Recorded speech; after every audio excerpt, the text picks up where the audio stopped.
Good afternoon. It's Sunday, 9th of May. I'm finally back in the reading nook after what seems like a week of intermittent showers, which has prevented me getting out here for any length of time. It's unexpectedly warm and bright, and so I've come out here with a big pile of parcels which have built up over the course of the last week or so, and a nice hot cup of tea.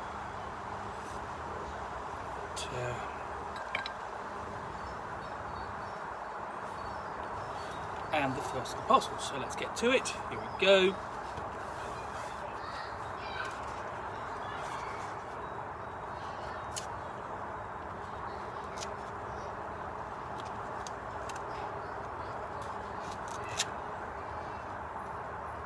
Okay, so almost there.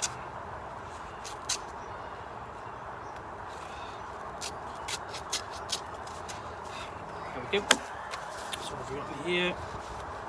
I have this. Okay, this is Fantasie Scenarios by Guy Duke.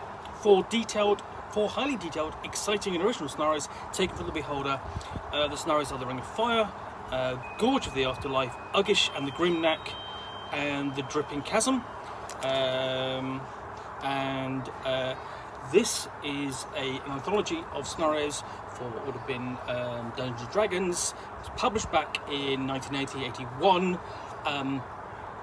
and was an anthology. It's an anthology of scenarios taken from a fanzine called The Beholder. Now, The Beholder was a long-running fanzine, over 30 issues, I believe, that ran from the late 70s into the early 80s, and was really popular. It won awards. Because essentially back in the day, fanzines were very popular.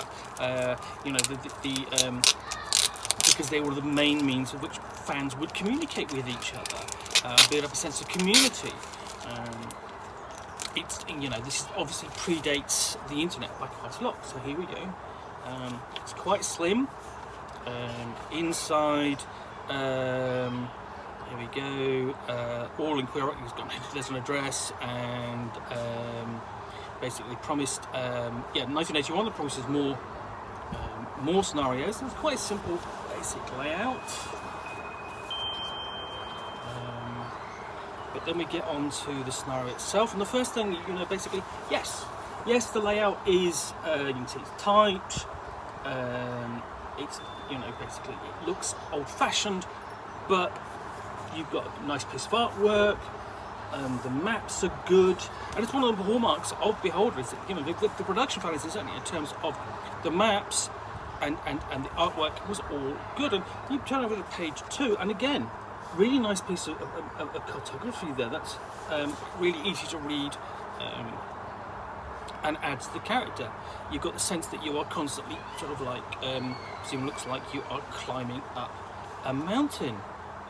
Or basically in this case around a crater, I believe, and these are locations built into the wall. So this is the opening scenario, which is The Ring of Fire. Of course it is, being set in another volcano, and this is the fanzine supplement number 2. So we'll really be interested to see what numbers 3, 4, 5, and number 1 would be like. I was pleased to get hold of this. Basically, and I will be reviewing it in due course, because this is going to be a fascinating piece of history. I do have some copies of Beholder, not many. Again, we come up to the Gorge of the Afterlife. Again, nice piece of cartography, clear writing, and I remember enjoying these scenarios immensely. I never ran them, but I always wanted to. I think there would be interesting scenarios to run and adapt,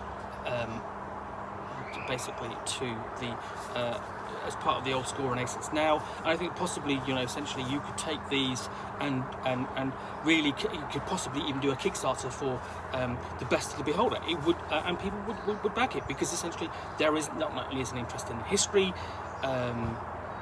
There's an interest in that in the material that was being published by then, and it would be a chance to really capture some of that history today. So yeah, when we go on to Uggish and the Grim Knack, again, I'm going to basically repeat myself. Really nice, clear maps. I'm hoping that basically now that I found the first one, I will find the other ones, but you know they're going to be difficult to locate, and that basically, given their age, not necessarily not cheap items to buy, because there has been some interest in old school fanzines within the past couple of years. So you are expecting to pay 30, 40, 50 pounds or more per issue of a fanzine, which probably will delight my partner, given the number of fanzines I've got that date back to then. But yeah, this. So yeah, people have got into collecting fanzines from back in the day, and there would have been limited runs, and there would be in people's collections, and you've got to hope that someone is basically getting rid of their collection, or a collection is being getting rid of, because that also happens these days. So yeah, this is again basic Fantasy Scenarios. This is the Beholder Fantasy Supplement number 2. And you've got 4 dungeons. You would have paid £1 for this back in the day. Each issue of the Beholder was 75p, and you think back in the day that 75p sounded like quite a lot. I can remember basically buying my first novel that cost £1. And if I'm remembering rightly, it would have been Splinter of the Mind's Eye, which would have been the direct sequel to Star Wars before Empire Strikes Back came out. And that was my first novel that cost £1. And this predates that by a bit.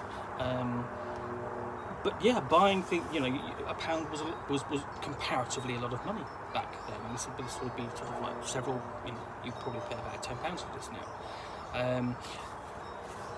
So yeah, let's have a look. You know, you have the Ring of Fire, which is published in issue 11 of the Beholder. The Gorge of the Afterlife was issue 14.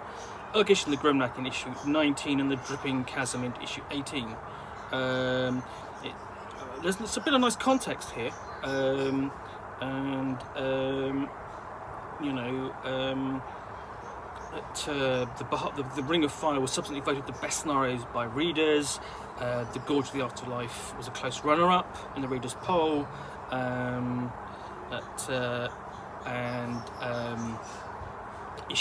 the Dripping Chasm comes from issue 18, which was published, which was voted the best issue by the readers, and so on, and essentially it was the mini scenario detailed in this. List.Guy Duke is about the designers, decided Fantasy Gaming in 1977. Since then, he's become well known through being joint editor to the Beholder, and through running competition dungeons at Games Day 79 and 81. He's an experienced scenario designer and game referee. For all information on other supplements, see the front cover. And honestly, yeah, it would be interesting to talk to him and find out whether he's still gaming. Because we are talking now, you know, basically 40 years ago, and yeah, I see what he has to say about these. So, you know, if you've got a podcast or basically, you know, a YouTube channel, you know, worth tracking him down, or basically talking about the Beholder at some point, especially to bring it to the old school Renaissance audience, I think. So yeah, I am really happy to have got a copy of this, and as I said, I will review it in due course. So yeah, excuse me, being out in the garden, hay fever and all that. So this is Fantasy Scenarios by Guy Duke, 4 highly detailed and exciting original scenarios taken from the Beholder from 1981. Look forward to seeing I hope you look forward to seeing the review of this in due course. If you've enjoyed this review, please do if you've enjoyed this unboxing, see I'm out of practice. Please click the like button down below. If you've got any comments or feedback, then I do take the time to read those. And of course, if you want to hear about more unboxings in the Nook, then please subscribe. I do enjoy doing these videos. Essentially, they give me a chance to talk about these things, and just basically find out what exciting things I've got in the post. So, thanks again for watching another unboxing of the Nook. I'll be back again soon with another one. Bye for now.